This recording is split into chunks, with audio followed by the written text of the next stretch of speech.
बच्चों, आज हम डिस्कस करते हैं ग्राम segment ऑर्थोगोनलाइजेशन process.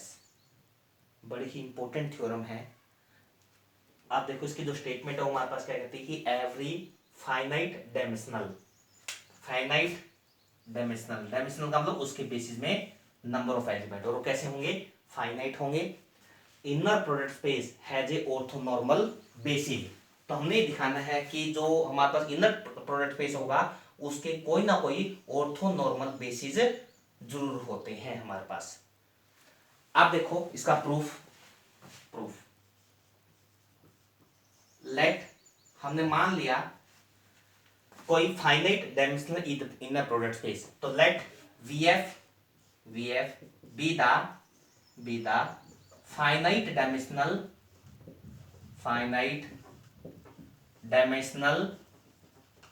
Inner product space.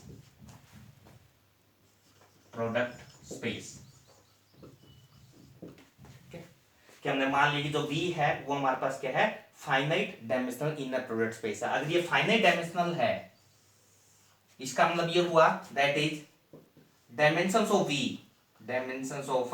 VF, कि जो डायमेंशन ऑफ VF है वो हमने मान ली n, वो हम चूज कर सकते हैं, n इज यानी फाइनाइट नंबर। अब हमें पता है कि डायमेंशंस का मीनिंग क्या होता है कि इसके बेसिस में जो नंबर ऑफ एलिमेंट हो कितने होंगे, n होंगे। तो so S is equal to U1 U2 U3 and so on करते करते UN are basis of VF। ये हमारे पास क्या है, VF का बेसिस है। और हमें बेसिस का मीनिंग पता ही है कि बेसिस का जो मीनिंग होता है वो क्या होता है, एक तो दीज आर लीनियरली इंडिपेंडेंट, और सेकंड हमारे पास क्या है कि जो सेट S है ये V को स्पैन करता है, यानी every element of V can be written as the linear combination of these elements. या हम कह सकते हैं S स्पैन VF, कि जो S है वो VF को क्या करता है, स्पैन करता है, जनरेट करता है। अब हमें पहुंचना है कहां तक, ऑर्थोनॉर्मल बेसिस तक।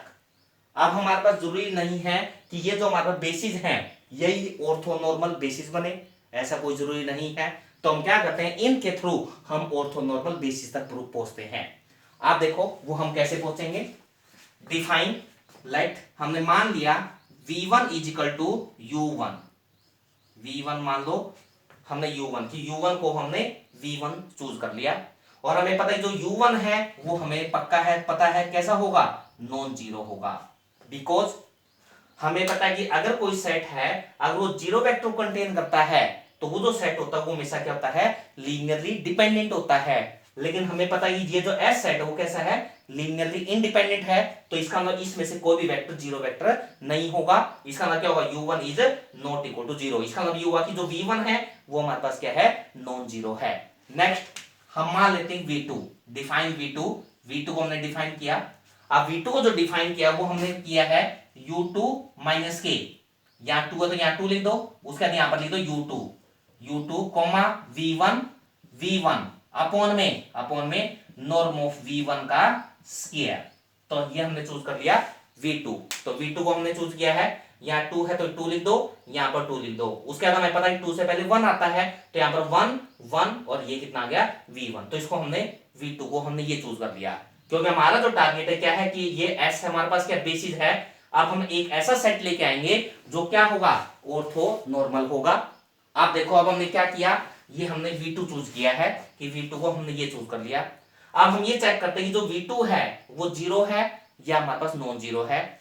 अगर V2 की वैल्यू जीरो हो जाती है, इफ हमारे पास पॉसिबिलिटी है कि V2 is equal to zero, अगर V2 जीरो आ जाता है, अगर ये जीरो है तो इट्स इंप्लाइज, तो यहां से हम ये बोल सकते हैं U2 माइनस के U2 V1 अपॉन में नॉर्म ऑफ V1 का square is equal to zero, it's implies. तो यहां से हम ये बोल सकते हैं U2 is equal to U2 V1, ये कितना आएगा V1 अपॉन में नॉर्म ऑफ V1 का स्क्वायर, ये आ जाएगा।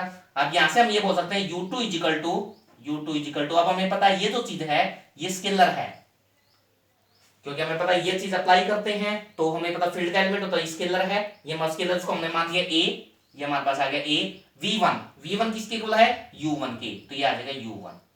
अब हमें ये पता चल गया कि u1 और v1, u1 और u2 आप एक दूसरे के क्या स्केलर मल्टीपल हैं, और हमें पता है कि अगर दो वेक्टर आपस में एक दूसरे के स्केलर मल्टीपल होते हैं तो हमेशा क्या होते हैं लीनियरली डिपेंडेंट होते हैं। तो यहां से हम ये बोल सकते हैं u1 u2 is linearly dependent, ये जो सेट है ये लीनियरली डिपेंडेंट होगा।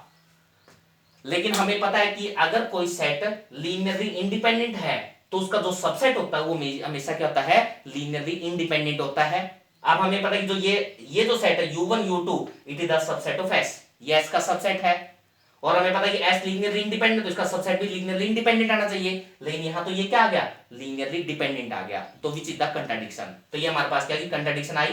तो कंट्राडिक्शन क्यों आई है, क्योंकि हमने v2 को क्या लिया था 0 लिया था। इट्स इंप्लाइड कि जो v2 है वो कैसा होगा नॉन जीरो होगा, तो इसका मतलब ये हुआ तो तो विच इज द कंट्राडिक्शन, तो हेंस तो हम ये बोल सकते हैं कि जो v2 है this is not equal to 0, कि v2 क्या होगा नॉन जीरो होगा। ठीक है, अब हम आगे बढ़ते हैं। अब आगे बढ़ने के लिए हम क्या करेंगे नाउ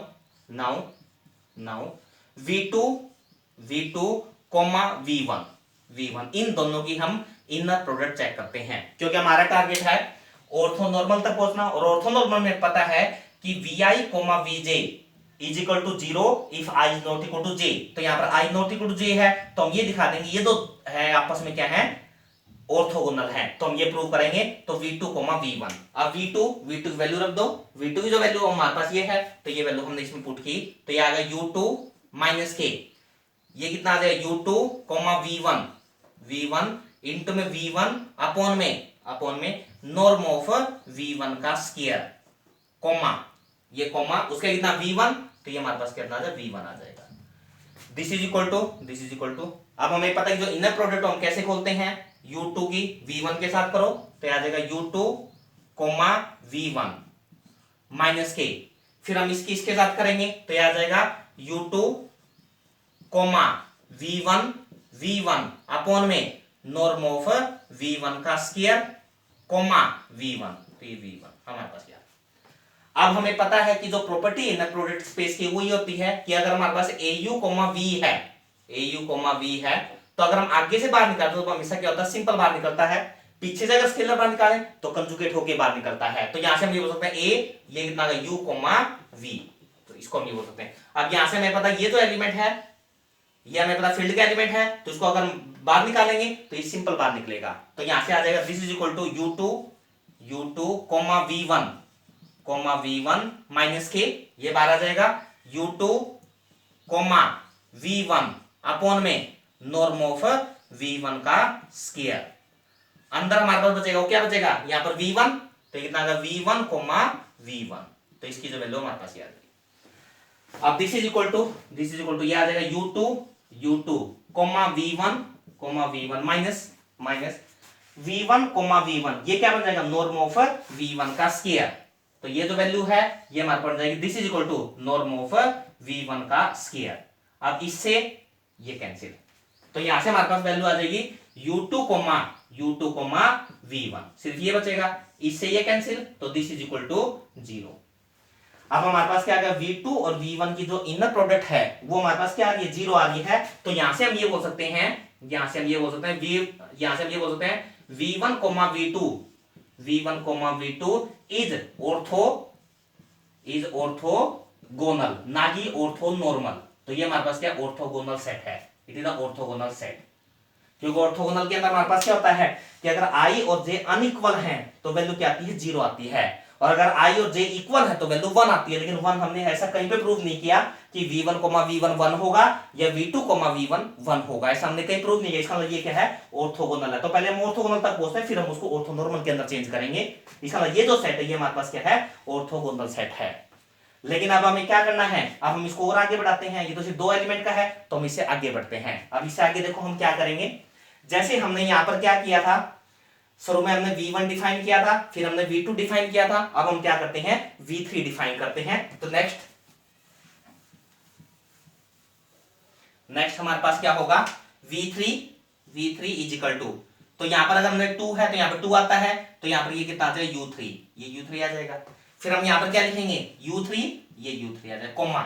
अब हमें पता है 2 से पहले सिर्फ 1 आता है, इसलिए हमने यहाँ पर 1 1 1 वाला लिखा था। लेकिन यहाँ पर 3 है तो 3 से पहले 1 भी आएगा, 3 से पहले 2 भी आएगा, तो हम दोनों लिखेंगे इसके अंदर। तो यहाँ पर लिखेंगे v2 अपॉन में नॉर्म ऑफ v2 का स्क्वायर माइनस के, ये तो 2 वाला लिखा, 1 1 वाला भी लिखेंगे, तो u3 कॉमा v1, ये कितना है v1 अपॉन में नॉर्म ऑफ v1 का स्क्वायर। तो हमारे पास क्या आ गया, तो ये हमने क्या कर दिया v3 को डिफाइन कर दिया। जैसे हमारे पास 3 है तो 3 से पहले 2 और 1 दोनों आते हैं तो हमने दोनों लिख दिए। अगर जैसे हम क्या करेंगे आगे v4 करेंगे तो v4 में क्या आ जाएगा, यहाँ पर क्या आ जाएगा u4 और वहां पर क्या आ जाएगा v2 भी आएगा, v1 भी आएगा और v3 भी आएगा, यानी 4 से पहले जो जितने भी नंबर वो सारे वाले आ जाएंगे। तो यहाँ पर ये v3 है तो उससे पहले 2 और 1 ये दोनों आ जाएंगे, तो ये हमने क्या कर दिया v3 डिफाइन कर दिया। आप देखो वही कंडीशन की जो v3 है वो 0 होगा या नॉन जीरो होगा। अब वही हमारे पास क्या, अगर v3 0 है, अगर v3 इक्वल टू 0 है तो इट्स इंप्लाइज, जैसे हमारे पास यहाँ v2 0 आया था तो हमने ये बोला था u2 और v1 का मतलब u1 ये आपस में क्या हो गए लीनियरली इंडिपेंडेंट हो जाएंगे। तो वही कहानी यहाँ पे है कि अगर v3 0 है तो इसका मतलब क्या होगा u3 u1 और u2। तो यहां से हम ये बोल सकते हैं ये जो सेट बनेगा u1 u2 and u3 is linearly dependent है। तो अगेन कंट्राडिक्शन, क्योंकि हमें पता अगर ये सेट लीनियरली डिपेंडेंट है तो इसका जो सुपर सेट होता है, जैसे ये सुपर सेट है वो भी लीनियरली डिपेंडेंट होना चाहिए, लेकिन ये कैसा है लीनियरली इंडिपेंडेंट है। तो यहां से हमारे पास कंट्राडिक्शन आ जाएगी। तो विच इज द कंट्राडिक्शन, तो ये हमारे पास क्या है विच इज कंट्राडिक्शन।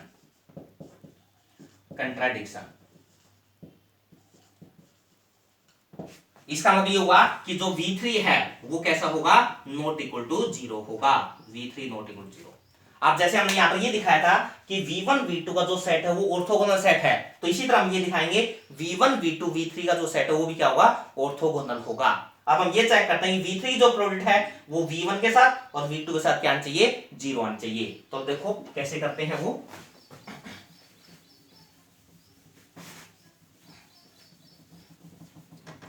तो यहां से हमारे पास होगा v3, ये कितना होगा v3 v1, तो हम v1 के साथ चेक करते हैं दिस इक्वल टू v3 ये वैल्यू पुट कर दो, v3 जो वैल्यू है वो हमारे पास ये है, तो u3 माइनस के u3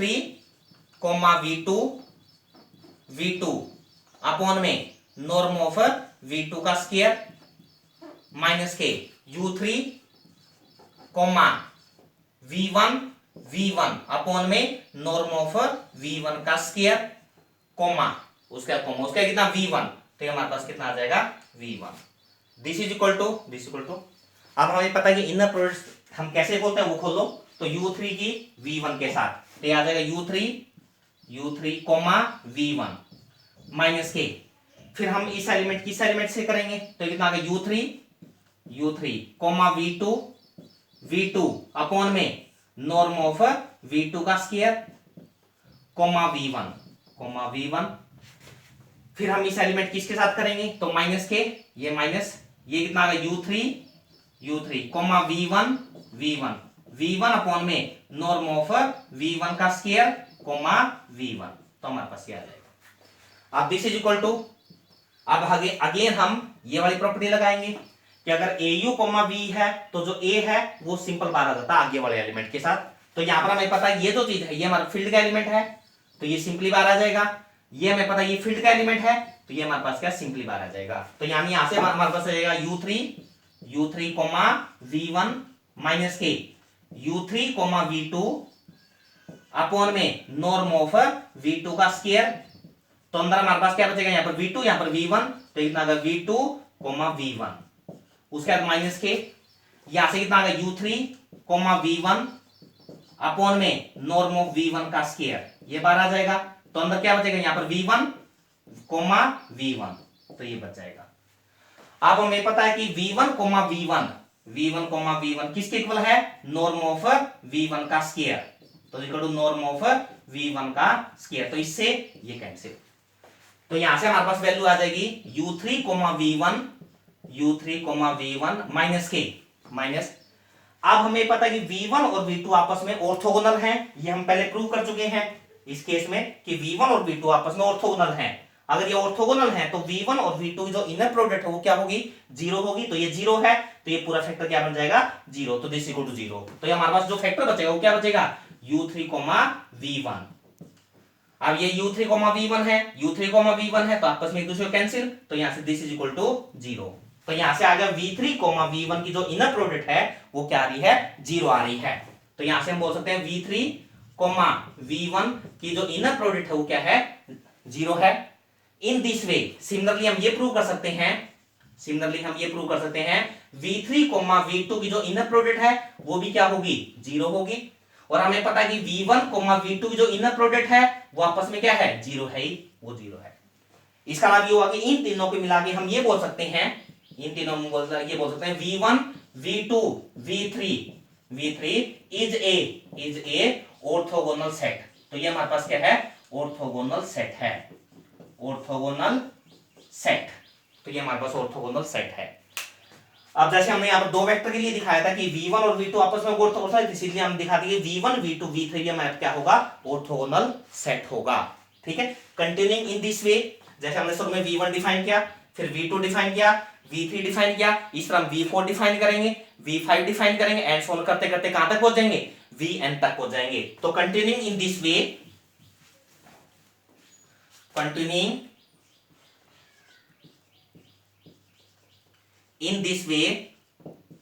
in this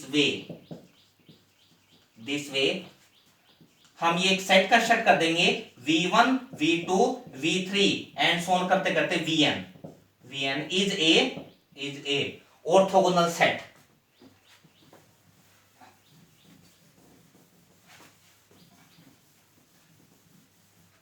is a orthogonal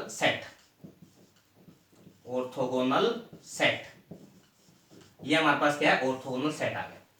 लेकिन हमने जो पहुंचना है वो कहां तक पहुंचना है, ऑर्थोनॉर्मल तक पहुंचना है। लेकिन ये जो सेट है ये हमारे पास क्या, ऑर्थोगोनल है। तो ऑर्थोगोनल के थ्रू अब हम ऑर्थोनॉर्मल तक पहुंचते हैं।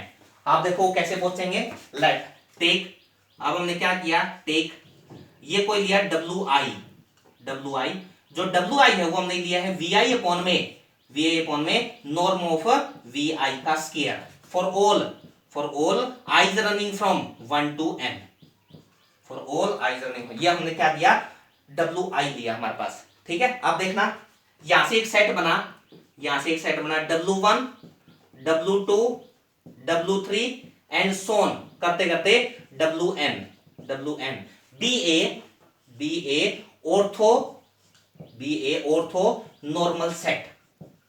Ortho normal set. ये जो W का जो सेट है वो कैसा है, ऑर्थो नॉर्मल है। क्यों, इसका रीजन क्या है वो देखो, सिंस ये ऑर्थो नॉर्मल क्यों है, सिंस। अब हमें पता है कि ऑर्थो नॉर्मल का मीनिंग जो क्या होता है कि अगर I और J आपस में अनइक्वल हैं, प्रोडक्ट क्या आनी चाहिए, जीरो। अगर I और J इक्वल है तो प्रोडक्ट कितनी आनी चाहिए, 1 आनी चाहिए। देखो अब हम इसको कैसे प्रूव करते हैं, कि जैसे हमारे पास क्या है, WI, WJ। पहले हम लेके चलते हैं कि I is not equal to J, तो हमें दिखाने की प्रोडक्ट क्या आनी चाहिए, 0 आनी चाहिए। तो वैल्यू पुट करो WI, तो WI का जो मीनिंग हो क्या है, VI अपॉन में नॉर्म ऑफ VI का square comma norm of VI का स्क्वायर, WJ, तो WJ का जो मतलब हो क्या होगा, VJ अपॉन में नॉर्म ऑफ VJ। ठीक है, तो स्क्वायर मत डिफाइन करो, इसको सिंपल ये कर लो, VI upon norm of VI। तो ये हो गया VI, ये हो गया, तो इसकी जो वैल्यू है वो WJ, तो W कितना, VJ अपॉन में नॉर्म ऑफ VJ। अब हमें पता है ये जो चीज है ये तो स्केलर है, तो हमें पता है कि अगर आगे से हम सिंपल एलिमेंट बाहर निकालें तो सिंपल बाहर निकलेगा, और पीछे से निकालें तो उसका कंजुगेट होके बाहर निकलेगा। तो ये जो चीज है ये इसका क्या होगा, कंजुगेट होके बाहर निकलेगा, यानी दिस इज इक्वल टू ये हो जाएगा नॉर्म ऑफ VI, और ये कितना हो गया, VJ का नॉर्म उसका कंजुगेट। लेकिन हमें पता है जब नॉर्म होता अप्लाई होता है तो उसके बाद कंजुगेट करते हैं तो कोई इफेक्ट नहीं रहता, क्योंकि ये हमेशा क्या होता है, स्केलर होता है। तो अंदर हमारे पास क्या बचेगा, VI, तो VI, और हमें पता है कि V1, V2, V3 and so on Vn कैसा सेट है, ऑर्थोगोनल है। तो अगर I और J आपस में अनइक्वल है तो ये वैल्यू कितनी होगी, 0, तो दिस इज 0। तो 0 इंटू में दिस करेंगे तो वैल्यू हमारे पास कितनी आ जाएगी, 0 आ जाएगी, तो दिस इक्वल टू 0। इसका मतलब ये हुआ कि अगर i और j आपस में अनइक्वल है तो wi, wj क्या आ रहा है, 0 आ रहा है। अब दूसरा केस हम लिख सकते हैं कि i और j इक्वल हैं, तो दीज आर इक्वल। अगर इक्वल हैं तो यहां से होगा wi, अगर ये wi है तो यहां पर vi upon norm of vi, और यहां पर कितना हो जाएगा, vi अपॉन में नॉर्म ऑफ vi, तो ये आ जाएगा। अब यहां से जो vi और ये कितना हो गया, vi, और यहां पर अंदर बचेगा vi, vi।